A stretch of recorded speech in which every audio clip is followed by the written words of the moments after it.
So Judith, today's theme is More Fuel You.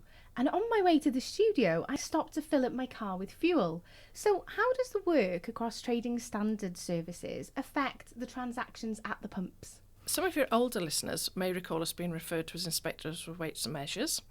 And we go out there to make sure that any weighing and measuring equipment where consumers buy goods over that equipment is accurate. So, for fuel pumps, what we do is we go out there and we deliver the fuel into measures that we know are accurate, and we check that measurement. But we don't only just do this on the forecourt.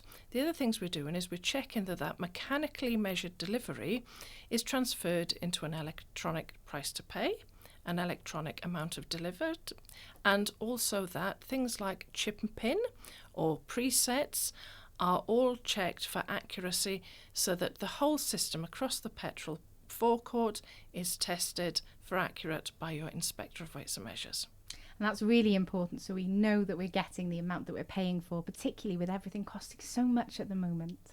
That's correct.